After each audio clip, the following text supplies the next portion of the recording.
Man, I don't even know where to start. I always thought those horror stories we see on TV were exaggerated, but what I went through at St. Mary's Hospital in Chicago was real and fucking terrifying.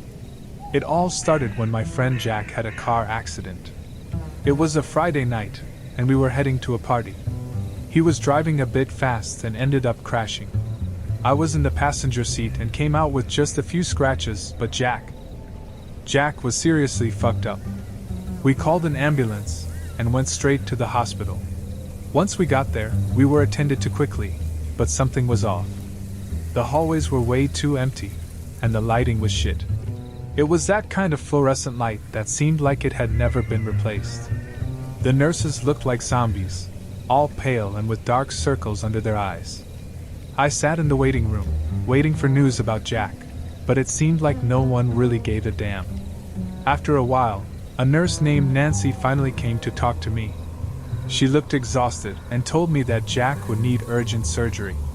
Okay, fine, up to that point, everything was normal. But then she said, "But first, we need some additional tests, and that might take a while." "What do you mean, take a while?" I asked. "The guy is dying, for fuck's sake." She just shrugged and walked away. I was starting to get pissed and worried. I decided to take a walk around the hospital to try to figure out what was going on. As I walked down the hallways, I started noticing some bizarre things. First, I passed the waiting room completely empty except for a guy sitting in the corner, trembling. His clothes were torn and he looked like he had been beaten up. I tried to talk to him, but he just kept repeating, "They're coming, they're coming." What the hell was that? I kept walking and ended up getting lost. This hospital was a maze, full of dark hallways and locked doors. That's when I heard some screams. I followed the sound until I came to a slightly ajar door. I took a peek inside and saw something that made me want to vomit. It was an operating room, but not a normal one. There was blood everywhere, and some doctors seemed to be operating on someone without anesthesia. The patient was screaming and writhing, and the doctors didn't even care. I ran out of there and tripped over a gurney in the hallway. I fell face first on the floor, and when I looked up, I saw a shadow approaching. It was Dr. Mitchell, the head surgeon. "Lost, kid?" he asked, with the coldest voice I've ever heard. I jumped up quickly and started running without looking back. My heart was beating so fast I thought it was going to explode. I ended up finding an elevator and got in. I pressed the button for the ground floor and hoped that old machine wouldn't break down. The doors opened on the ground floor, and I ran straight to the reception. The receptionist looked at me like I was crazy, but I didn't care. I kept running until I was out of the hospital. In the parking lot, I saw Nancy, the nurse, smoking a cigarette. She looked at me with pity and said, "You should have never come here." I got in my car and sped off. I called the police and told them everything, but they never found anything. St. Mary's Hospital kept running as if nothing had happened. Jack was never seen again, and me. I haven't been able to sleep properly since that night. Sometimes I wake up in a cold sweat, with Dr. Mitchell's voice echoing in my head. Every time I mentioned Dr. Mitchell's name, people looked at me like I was talking about a ghost. And maybe that's exactly what he was, a ghost in flesh and blood. Jack's disappearance, and what I witnessed at St. Mary's were just the tip of the iceberg. I decided to dig deeper. In the following days, I started researching everything I could about the hospital and its doctors, especially Dr. Mitchell.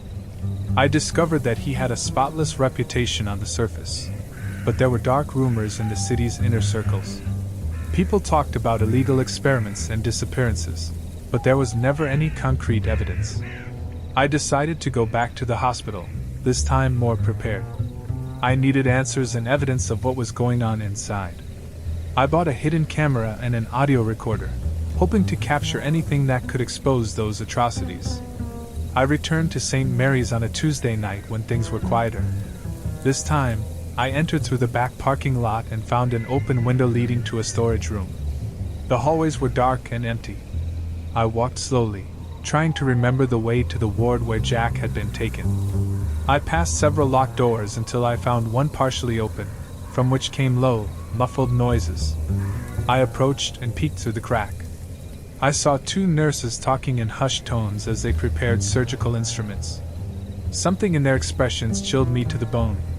There was a mix of fear and resignation on their faces, as if they knew they were participating in something terrible but had no choice. Suddenly, I heard a noise behind me and turned quickly, almost knocking over the camera hidden in my pocket. A patient, with hospital clothes stained with blood, was standing in the hallway. He looked confused and weak, with a desperate look in his eyes. Before I could ask anything, he whispered, "Help me, they're killing me." My instinct was to try to help him, but before I could do anything, two security guards appeared and grabbed him brutally. I hid behind a column, trying to make no noise. They dragged the man back down the hallway as he struggled and screamed for help. I stood there, paralyzed, listening to his screams echoing until they disappeared. I decided to follow the security guards from a safe distance. They went through a door marked "Restricted Access." I waited a few minutes and approached. The door was locked, but I saw the security panel with a numeric keypad. It was impossible to get in without the code, so I started thinking of other ways to infiltrate. I went back to the main hallway and kept walking, trying not to attract attention. I found a maintenance room with a window overlooking an inner courtyard. I climbed onto a shelf and looked through the glass. The courtyard was lit by a weak light, and I saw Dr. Mitchell talking to a man in a suit. They seemed to be discussing something important, and although I couldn't hear, their body language said a lot. The man in the suit handed Dr. Mitchell an envelope, which he opened and examined with a satisfied smile. It was clear that something very sinister was going on there. I continued watching until they parted ways and went in different directions. Dr. Mitchell entered a door at the back of the courtyard, while the man in the suit left through the main gate. I waited a bit before climbing down from the shelf and continuing my search. I passed a few more locked rooms until I found one that was open. I went in and saw a bunch of medical equipment covered with sheets. When I lifted one of the sheets, I saw a series of vials and syringes labeled with codes that didn't make sense. I grabbed some samples and put them in my pocket. I retraced my steps and carefully exited through the storage room window. My mind was racing as I drove back to the car. I drove like a maniac to our old friend Mike's place, who was a chemist. He had always been a curious guy and was more than willing to help. When I showed him the vials and syringes, his eyes widened. "Fuck, where did you get this?" he asked. "From St. Mary's Hospital. They're doing something really fucked up in there, Mike. I need you to analyze this for me." I told him everything I had seen and experienced that night, and he began examining the samples. Hours passed, and finally, Mike looked up with a worried expression. This is not good. They're testing experimental drugs. Some of these substances shouldn't even exist outside a military lab." We needed more proof. We decided that I would go back to the hospital, this time with a more elaborate plan. It was time to find out what had happened to Jack. Mike helped me prepare an emergency kit, hidden camera, recorder, and some tools for opening locks. That night, I went back to the hospital. I entered through the back door and went straight to the restricted ward. Using the tools Mike gave me, I managed to open the door with the security panel. I moved cautiously, following the voices I heard in the distance. They led me to an observation room with large windows, overlooking what appeared to be a laboratory. Inside, I saw patients on gurneys connected to strange machines. Among them, I recognized Jack. He was pale, with tubes coming out of his arms. My anger grew. I needed to get him out of there. As I was thinking about how to get into the room, I heard footsteps approaching. I hid behind a curtain and watched as Dr. Mitchell entered the laboratory, accompanied by a group of doctors and nurses. They began discussing procedures, and I clearly heard Mitchell mention something about promising results and final tests. When they left, I seized the opportunity to enter the laboratory. I called out to Jack, but he didn't respond. He looked drugged, almost unconscious. I disconnected the tubes and lifted him off the gurney, trying to be as quick and silent as possible. With Jack in my arms, I left the laboratory and moved through the hallways. The hospital seemed eerily silent, but I could hear the occasional distant footsteps. I made it to the back exit and carried Jack out. Once we were outside, I helped Jack into my car and drove straight to the nearest police station. I gave them all the evidence and told them everything. The next day, there was a lot of media coverage about St. Mary's Hospital. Investigations were launched, and several employees were arrested.